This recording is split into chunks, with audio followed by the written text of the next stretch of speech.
안녕하세요. 책사랑 오스건입니다. 신인간혁명 제12권 54페이지부터입니다. 저자는 게다다이 사쿠, 펴낸 것은 화강신문사입니다. 공항 로비로 나오자 유럽 제1본부장인 가하사키 에이지가 나비 넥타이 차림으로 만면에 미소를 띠며 서 있었다. 그 옆에는 지난해 8월에 파리 지부장이 된 화가 하세베 쇼타로의 모습도 보였다. 신실은 에이지와 악수를 나누면서 건강 상태를 물었다. 아직도 통증이 심합니까? 아닙니다. 이제는 거의 없어졌습니다. 그래요. 참 잘됐군요. 일본에서 만났을 때보다 안색도 좋고 건강해 보입니다. 그때 학회본부에서 선생님의 지도를 받고 나서 아내와 함께 다시 태어났다는 마음으로 열심히 노력하고 있습니다. 그 후로 몸 상태도 아주 좋아졌습니다. 그 말을 듣고 신이치의 아내 미네코가 환한 미소를 지으며 말했다. 가와사키 씨 부부가 교통사고로 입원했다는 소식을 듣고 남편은 날마다 제목을 보내셨답니다. 이거 정말 죄송합니다. 지난해 4월 가와사키 부부는 교통사고를 당해 두 사람이 다 중상을 입고 반년 넘게 입원했었다. 그날 아침 가와사키 부부는 파리에서 300km 정도 떨어진 포아티에로 가고 있었다. 그곳에 사는 멤버를 격려하기 위해 직접 운전을 하고 길을 나섰던 것이다. 차를 운전한 사람은 남편 A씨였다. 그런데 멤버의 집을 찾느라 많은 시간을 허비했기 때문에 방문을 마치고 집으로 돌아올 때는 밤이 꽤 깊었다.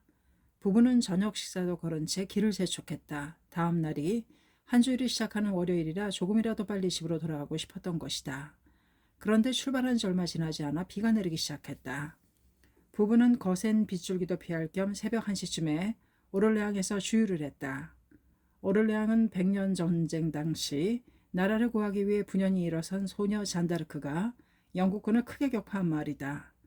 그곳에서 잠시 휴식을 취한 부부는 비가 그치자 곧바로 출발했다. 피곤할 테니 당신은 걱정 말고 자구려.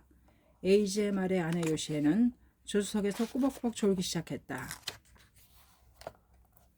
이제 집까지는 100km가량 남겨두고 있었다. 그런데 집이 가까워질수록 긴장이 풀려서인지 핸들을 잡은 에이지에게 갑자기 깊은 피로감과 함께 졸음이 몰려왔다. 다음 순간 수마, 견딜 수 없는 졸음을 악마에 비유하여 이르는 말, 수마로 인해 눈꺼풀이 천근만근 무거워진 에이지의 시야에 헤드라이트에 비춰진 도로 옆에 커다란 플라타나스 가로수가 달려들었다. 앗! 그 브레이크를 밟았지만 이미 늦은 상태였다. 부부가 탄 차는 그대로 가로수를 향해 돌진했다. 산산조각이 난 앞유리 파편들이 매서운 눈바람처럼 그들에게 날아들었다. 그런데 천만다행히도 에이지는 의식을 잃지 않았다. 가로수와 충돌한 강렬한 충격 속에서 스르르 감기는 눈꺼풀을 힘껏 밀어 올렸다. 비가 갠 하늘에 맑고 밝게 빛나는 달이 보였다. 크기가 절반으로 줄어든 보닛에서는 계속 연기가 피어올랐다. 그 연기 속에 자신을 바라보는 야마토 신이시 얼굴이 보였다. 환영이었다. 선생님. 그 순간 고압전류에 감전되듯 이런 낯선 곳에서 죽을 수는 없다는 강한 마음이 북받쳐 올랐다. 그 후로는 불가사의하게도 통증이 전혀 느껴지지 않았다. 문득 아내가 걱정되어 조수석을 돌아보았다. 아내는 앞유리에 상반신이 낀 채로 의식을 잃은 상태였다. 요시에. 온 힘을 다해 아내의 이름을 불러보았지만 목소리가 입 밖으로 나오지 않았다. 오른손으로 요시에를 흔들어 보았다. 아무런 반응이 없었다. 죽은 것일까? 요시에가 있는 쪽으로 몸을 돌리려 했지만 오른발이 움직이질 않았다. 차 안으로 밀고 들어온 엔진이 그의 오른발을 짓누르고 있었던 것이다. 에이지의 밤에도 앞 유리창에 파편이 수없이 박혀 있었다. 얼마나 지났을까? 멀리서 구급차의 사이렌 소리가 들려왔다. 환청일지도 모른다고 생각했는데 환청이 아니었다. 마침 그 길을 지나던 운전사가 사고를 발견하고 신고한 것이다. 부부는 급히 오를레앙에 있는 병원으로 옮겨졌다. 에이지는 상태가 말이 아니었다. 오른쪽 대퇴골, 넓적다리의 뼈가 부러지고 종지뼈, 무릎 앞 한가운데에 있는 작은 종지 모양의 오목한 뼈도 부서진 상태였다. 또한 요시에도 대퇴골과 정강이뼈가 복합 골절된 중상을 입었다. 사고에는 반드시 전조가 있기 마련이다. 가하사키 에이지도 마찬가지였다. 사고가 있기 몇 달 전 빗길에서 핸들을 잘못 조작하여 차가 큰 돌덩이를 타고 올라 뒤집히는 사고가 있었다. 다행히 큰 부상은 입지 않았지만 차는 폐차를 해야 할 정도로 대형 사고였다. 그 사고 직후 일본을 찾은 가하사키 에이지에게 그 이야기를 듣고 야마모토 신이치는 이렇게 시도했다. 그것은 앞으로 더 큰 사고가 일어날 수 있다는 전조로 받아들여야 합니다. 지도자는 항상 신경을 곤두세우고 사소한 사고라도 그것을 교훈 삼아 민감하게 대처해야 합니다. 그렇게 하면 대형 사고도 미연에 방지할 수 있습니다. 앞으로 교통사고 따위는 두 번 다시 일으키지 않겠다고 결심하고 진지하게 창조하며 철저하게 안전운전을 위한 원칙을 지키도록 하세요. 교통사고를 일으키는 가장 큰 원인은 피로나 수면 부족입니다. 그러므로 항상 최상의 컨디션으로 운전할 수 있도록 여러 방안을 모색해야 합니다. 그것이 운전자의 의무입니다. 수면 부족일 경우에는 다른 사람에게 운전을 부탁하거나 상황이 여의치 않으면 귀찮아도 전철이나 버스를 이용해야 합니다. 장거리 운전을 할 때는 일정 시간 운전을 한 후에 반드시 휴식을 취하여 피로가 쌓이지 않도록 해야 합니다. 그리고 조금이라도 졸리면 껌을 씹거나 차 안의 공기를 환기시켜 곧바로 졸음을 해소해야 합니다. 그리고 운전 중에 이야기를 하다 한눈을 팔아서는 절대로 안 됩니다. 또 간부는 자신이 솔선수범하는 것은 물론이고 회합이 끝난 뒤에 참석자들에게 무사고와 안전운전을 당부하는 일도 중요합니다. 그 말 한마디가 주의를 환기시켜 사고를 미연에 방지하는 데 큰 도움이 됩니다. 니치른 대성인은 문화인 시족인고에게 이전보다도 100천만억 배 조심하시라. 어서 1169쪽이라고 말씀하셨다. 그리고 좋은 말을 타도록 하시라. 라는 등 거듭하여 세심하게 주의하라고 일러주셨다. 신이치의 시도 또한 매우 구체적이었다. 신이치는 에이지의 어깨에 손을 얹고 이렇게 당부했다. 가와사키 씨, 이번 사고를 거울 삼아 차도 튼튼한 대형으로 마련하십시오. 사고를 당하면 모든 것이 물거품이 되고 맙니다. 나 자신과 가족은 물론이고 학회에도 폐를 끼치게 됩니다. 나는 소중한 동지가 사고로 부상을 당하거나 죽는 일은 절대로 일으키게 하고 싶지 않습니다. 에이지는 신이치의 진심 어린 충고를 잘 지키겠다고 다짐했다. 그리고 신이치의 충고대로 곧바로 대형차를 마련했다.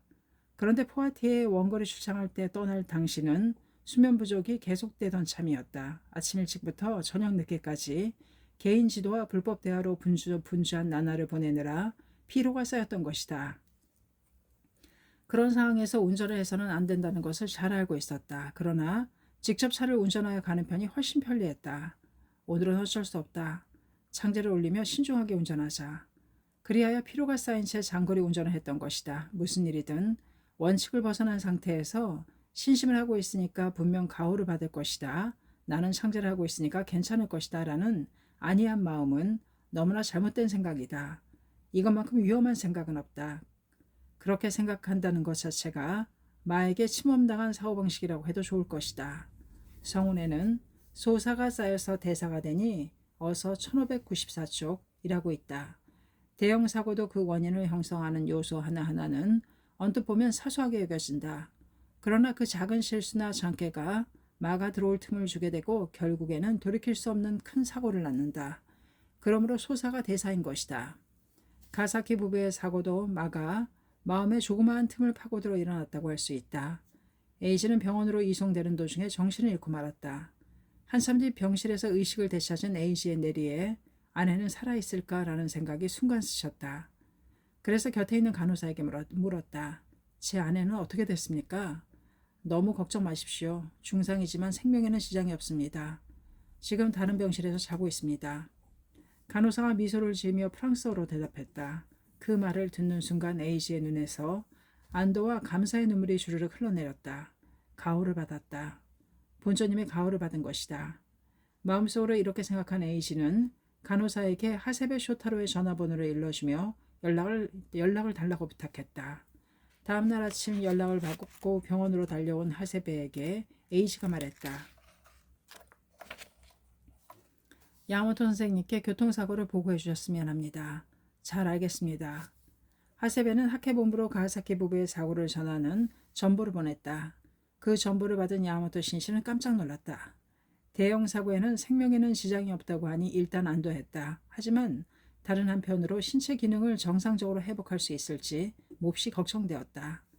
그때 마침 아키지 케이스케가 유럽으로 출장을 떠날 예정이었으므로 신씨는 그에게 가와사키 부부를 문병하도록 부탁했다. 아키즈키가 병원을 방문해 보니 가와사키 부부는 같은 병실에서 나란히 누워서 자고 있었다. 붕대를 싱싱 감은 발이 단단하게 고정되어 있어서 몸을 움직일 수 없는 상태였다. 아키즈키는 신이치의 위문품을 건네고 말을 전했다. 야마모토 선생님께서 두 분은 성실하게 신심을 관찰했기 때문에 살아났다. 이것으로 수겁을 단절할 수 있게 되었다. 전준경수할 수 있었다고 말씀하셨습니다. 전준경수는 불법의 공동력으로 과거세의 무거운 죄를 받고 현세에서 그 가보를 가볍게 받는다는 뜻이다. 또 이런 말씀도 하셨습니다. 그렇지만 지금보다 더욱 진지한 자세로 신심에 면려했더라면 사고를 당하지 않고 끝났을지도 모른다고요. 이 말을 듣고 가하사키는 놀라움을 감추지 못했다. 의학 박사인 가하사키 에이지는 프랑스가 자랑하는 연구 교육기관인 코레주드 프랑스의 연구원으로 근무하다가 지난해 퇴직한 상태였다. 공동으로 연구를 진행하던 미국인 교수가 본국으로 돌아가서 혼자 연구하기가 어려웠기 때문에 퇴직하기로 결단을 내렸던 것이다. 그 교수는 미국으로 가서 같이 연구를 진행하자고 여러 번 제안했다.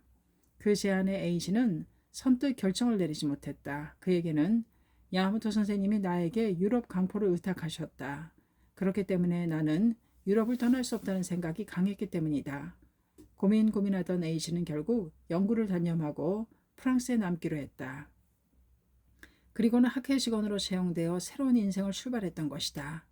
그러나 오랜 세월 동안 의학 연구에 몸담아온 그는 연구에 대한 미련을 떨쳐버릴 수 없었다. 그래서 자담의 장소로 가는 길인데도 무의식적으로 꼬레주드 프랑스 방면으로 걷고 있다거나 회합에 참석해서도 집중하지 못하고 연구 주제에 관해 생각하는 경우가 많았다.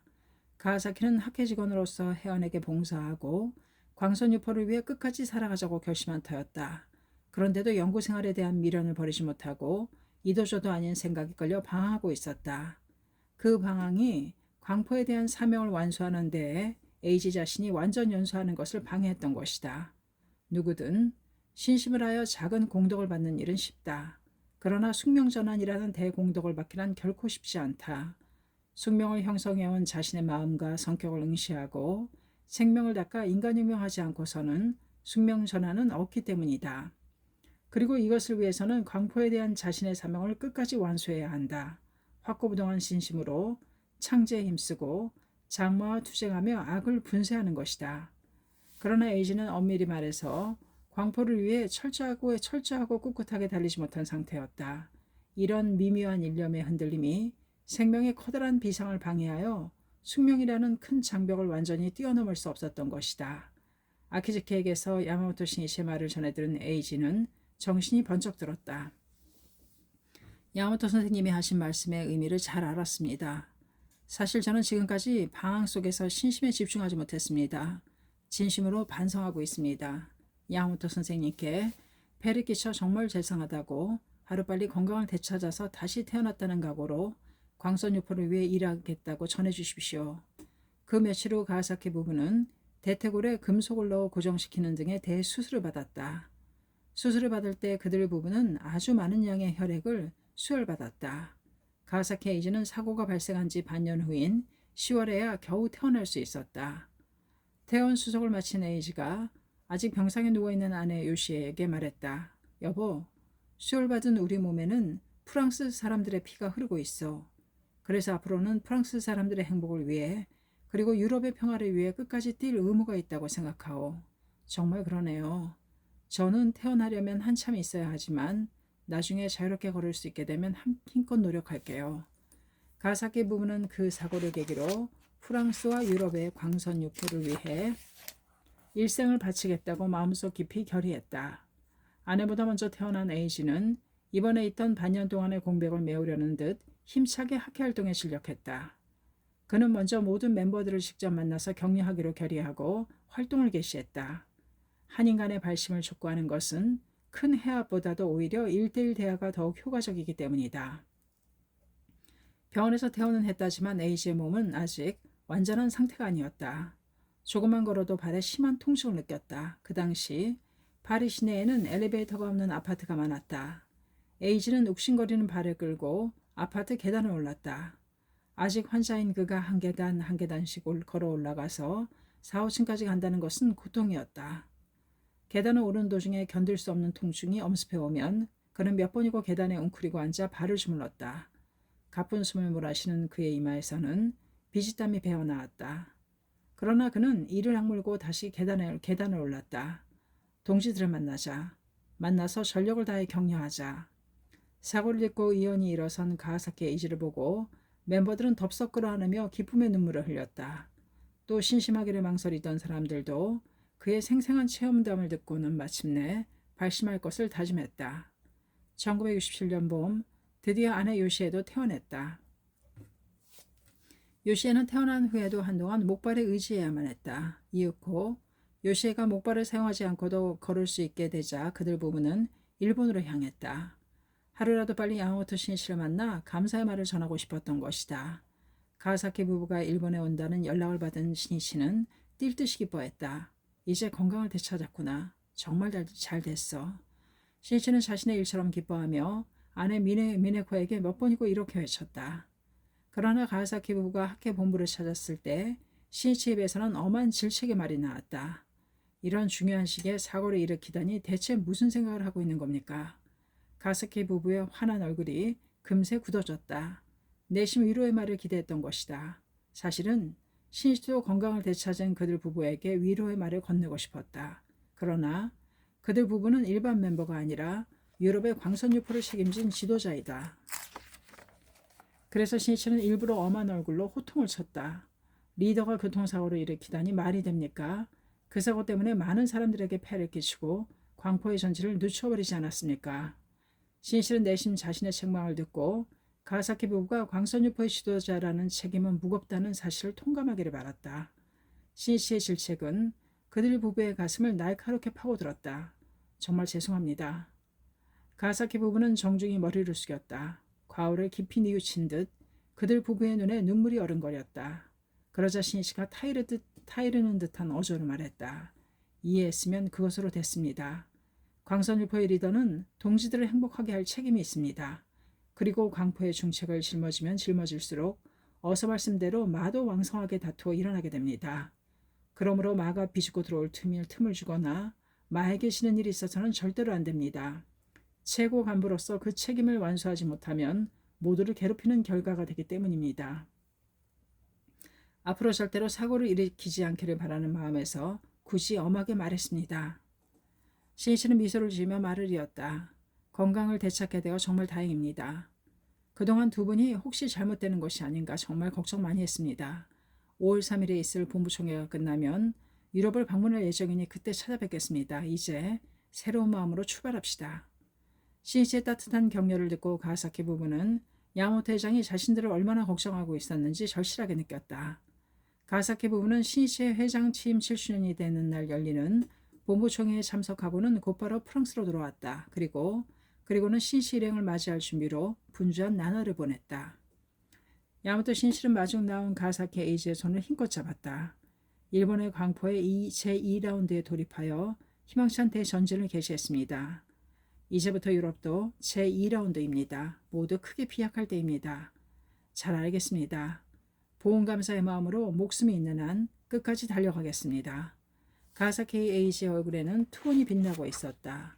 다음 날인 5월 20일은 쾌청했다.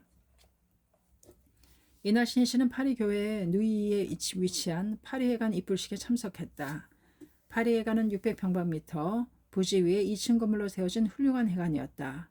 이 회관이 세워지기 전까지는 가와사키 에이지의 아파트가 유럽의 사무소 겸 회관으로 사용되었다. 그러나 방이 2칸뿐인지라 20명 정도만 모여도 만원이었다. 또 해압이라도 열게 되면 이웃들의 불평이 심했다. 그에 비하면 새 회관은 운동장이나 다름없었다. 파리 회관에는 이곳 프랑스를 비롯하여 영국, 서독 당시, 네덜란드, 스웨덴 등 유럽 각국의 멤버 150여 명이 참석했다. 그들은 모두 축제라도 참가한 듯한 밝고 즐거운 모습이었다. 독경과 창제가 끝나자 동행 간부들의 인사가 이어졌다. 다음 순서는 모두가 고대하던 신이치의 지도 순서였다. 신이치는 호소했다. 광선유포의 대화도 오로지 니치렌 대성인 한 분께서 시작하셨습니다. 우리 창가학회도 처음에는 마키구치 선생님과 도다 선생님 두 분뿐이었지만 이제는 세계로 확대되었습니다. 유럽도 아직 800세대 정도의 작은 조직입니다. 하지만 우리의 방정식으로 보면 10년이나 20년 후에는 반드시 크게 발전할 것입니다. 그렇지만 그 목표를 이루기 위해서는 서로 남을 의지하지 말고 모두가 홀로 일어서야만 합니다. 내가 있는 한 설령 나 혼자가 되어도 기필코 광선유포를 이루고야 말겠다. 반드시 승리하겠다고 사자가 되어 끊임없이 투쟁하는 사람이 몇 명이 되느냐에 따라 성패가 좌우됩니다. 그 한 사람의 발심, 한 사람의 승리가 거듭 쌓여야 비로소 대승리가 이루어지는 것입니다. 따라서 시대를 개척한다거나 역사를 창조한다는 것도 특별한 것이 아닙니다. 한 사람 한 사람이 스스로 정한 과제에 도전하며 당당히 오늘을 승리하는 것입니다. 지금 무엇을 하느냐인 것입니다. 각자가 강포의 주역이라는 사실을 자각하여 신심의 영웅, 여걸로서 과감한 도전의 드라마를 만들어 주시기 바랍니다. 결의에 찬 박수 소리가 울려 퍼졌다. 그리고 그 자리에서 프랑스의 세 번째 지부인 몬파르나스 지부와 영국의 첫 번째 지부인 런던 지부가 결성되었다. 지도를 마친 야마토 신이시는 뜰로 나와 참가자들과 함께 기념으로 측백나무를 식수했다. 그리고 몇 그룹으로 나뉘어 기념 촬영을 했다. 기념 사진을 찍는 사이에도 신씨는 멤버들에게 쉼없이 격려의 말을 건넸다. 신씨가 제일 먼저 격려한 사람은 파리 부장인 하세베 쇼타로였다. 하세베의 어깨를 토닥이며 신씨가 말했다. 하세베 씨, 열심히 해주셔서 정말 고맙습니다. 당신의 분발로 프랑스 조직을 지킬 수 있었습니다. 하세베는 가하사키 부가 교통사고로 쓰러지자 지금이야말로 자신이 분발해야 할 때라고 생각했다. 그리고는 가하사키 에이지를 대신하여 분주히 뛰어다니며 멤버들을 다독였다. 그는 가하사키의 사고에 동요하여 멤버들이 불법에 불신감을 갖는 등의 불상사가 일어나지 않도록 전력을 다해 지도했던 것이다. 지금 상태에서 태전자가 나오면 내가 진 것이다. 모두가 한 걸음 더, 두 걸음 더 성장한 모습으로 선생님을 파리로 모시자. 이런 결심으로 항상 긴장하며 중심자가 없는 조직을 지탱해왔다. 신씨는 지도자인 가하사키가 입원 중인데도 불구하고 프랑스의 조직 활동이 착실하게 진척되고 있다는 것이 놀라웠다. 틀림없이 누군가 그늘에서 분투하고 있을 것이라는 생각이 들었다. 그리고 그 사람이 하세베라는 사실을 알게 된 신씨는 프랑스 방문 때 그를 칭찬하자고 생각하고 있었다. 하세베는 신씨의 격려에 눈물을 글썽였다. 야마토 회장이 보이지 않는 곳에서 분투해온 자신의 노력을 알고 있었다는 사실이 한없이 기뻤던 것이다. 하세베와 굳은 악수를 나누고 신씨는 다른 멤버에게 시선을 돌렸다. 몇 명의 일본인 여자부가 볼을 붉히며 가볍게 목례를 했다. 프랑스도 여자부가 많이 증가했군요. 여자부가 소중합니다. 여러분의 봄바람 같은 미소가 있는 한 프랑스 창가학회는 영원히 발전할 것입니다. 21세기를 목표로 명랑하고 사이좋게 그리고 발랄하게 전진해 주십시오. 신씨의 당부에 아직 천진난만함이 남아있는 한 일본인 멤버가 예 하고 자신도 놀랄 만큼 큰 소리로 대답했다. 그녀는 6개월 전쯤에 사가현에서 프랑스로 건너온 무라노 사다에라는 여자부였다. 재작년 1965년 가을 무라노 사다에는 고향인 사가현에서 여자부 회합에 참석했다. 그 회합의 지도에서 담당 간부가 프랑스에서 활약하고 있는 미즈사와 마사요라는 여자부의 이야기를 들려주었다. 미즈사와 씨는 미용사인데 프랑스로 유학 갔다가 그곳에서 신심을 시작한 사람입니다. 오늘 회합에는 참석하지 않았지만 지금 잠시 귀국해 있습니다. 그분은 다시 프랑스로 돌아가서 프랑스 광포를 위해 인생을 바치겠다고 결의했습니다. 이처럼 앞으로는 세계가 무대입니다. 우리 여자부가 세계로 웅비할 시대가 온 것입니다. 같은 고향 출신의 여자부가 강선유포를 위해 프랑스로 간다는 이야기는 무라노에게 충격이었다. 그해 봄에 고교를 졸업한 무라노는 그때까지 진로를 결정하지 못하고 고민하고 있었다. 일가 허락된 가정에서 자라나 어린 시절부터 열심히 신심해온 무라노에게 세계 평화를 실현하는 광선유포를 위해 살아가고 싶다는 강한 일념이 있었다. 그러나 구체적으로 어떻게 해야 하는지를 알지 못했다. 그런 상황에서 프랑스 광포라는 말은 무라노의 마음을 뒤흔들어 놓았다. 회합이 끝난 뒤 무라노는 그 간부를 찾아가서 미즈사와 씨를 만나게 해주십시오라고 부탁했다. 며칠 후 무라노는 간부의 주선으로 미즈사와 마사요를 만날 수 있었다. 미즈사와는 무라노보다 10살 정도 위였다. 저도 프랑스 광선유포를 위해서 살고 싶습니다. 함께 데려가 주시지 않겠습니까? 당돌한 제2의 미즈사와는 곤혹스러움을 감추지 못했다. 프랑스에 아는 사람은 있나요? 없습니다. 그럼 프랑스어는 할 줄 알아요? 아니요, 전혀 못합니다. 하지만 이제부터 열심히 배우겠습니다. 그런데 왜 프랑스에 가려고 했나요? 해압에서 당신 이야기를 들었기 때문입니다.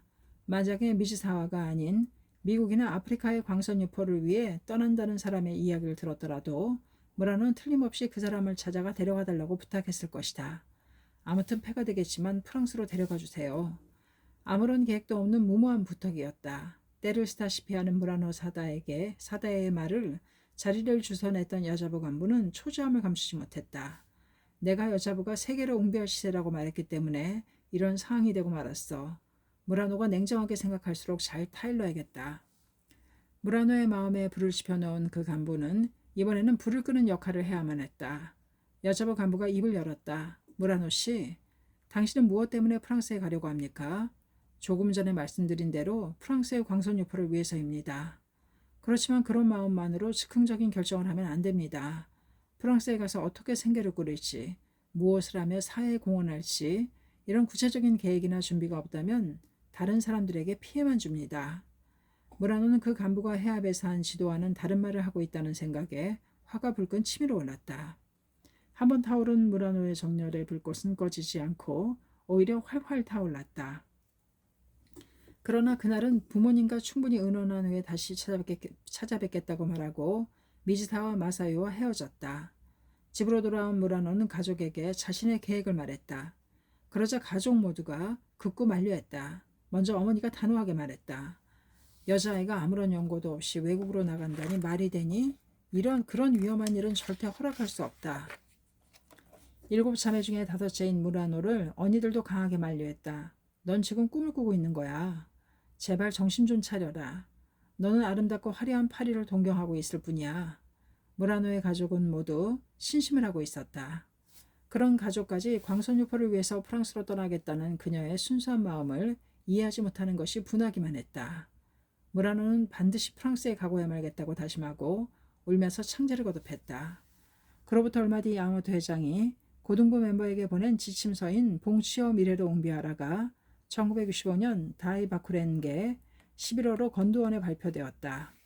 무라노는 그 내용 중에서 지금이 바로 세계 평화, 즉 세계 강포를 위해 전력을 경주하여 전진해야 하는 시대이다라는 구절에서 눈을 떼지 못했다.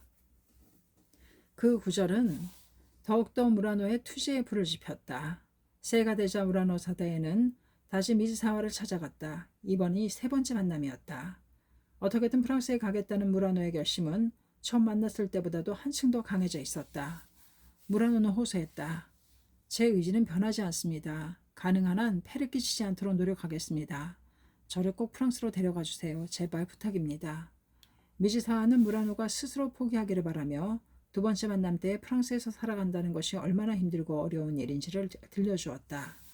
그러나 처음부터 끝까지 한결같은 그녀의 정열에 미즈사와의 마음이 흔들렸다. 이런 정열을 가진 사람이라면 프랑스 광포에 커다란 힘이 될지도 모른다. 이처럼 사람의 마음을 움직이는 것은 진지함과 정열이다. 무라노가 몇 번이고 머리를 숙이며 간청하자 미즈사와가 고개를 끄덕이며 말했다.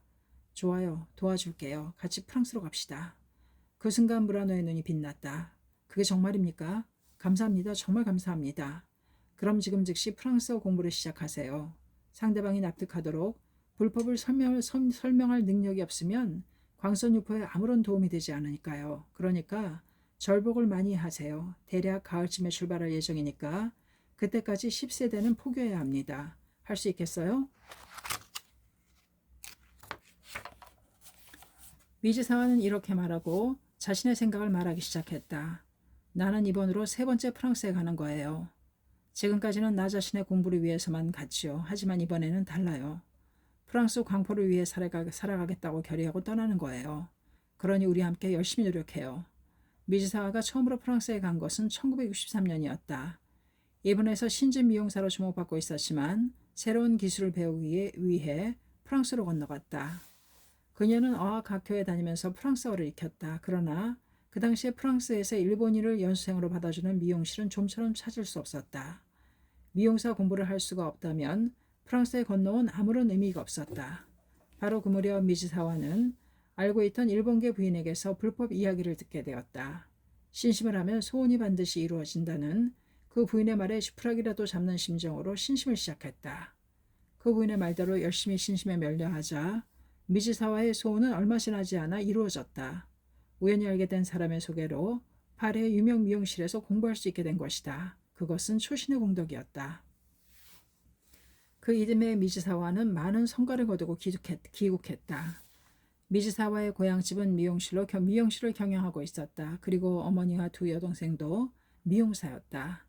미지사와는 가족에게 프랑스에서 직접 체험한 신심 이야기를 들려주고 입회시켰다. 그리고 미지사와는 둘째 여동생을 데리고 다시 파리 유학길에 올랐다. 열심히 새로운 미용 기술을 익히면서 학회 활동에도 힘썼으므로 신심면에서도 눈부시게 성장했다. 프랑스 멤버들과 따뜻한 마음의 교류를 하면서 그녀는 프랑스를 사랑하게 되었다. 8개월 동안 열심히 선진 미용 기술을 익힌 그녀는 일본에서 그 기술을 살려 일을 하려고 귀국하기로 했다. 그리고 학예 강습회에 참가하는 프랑스 멤버들과 함께 귀국해 곧바로 학예 강습회에도 함께 참석했다.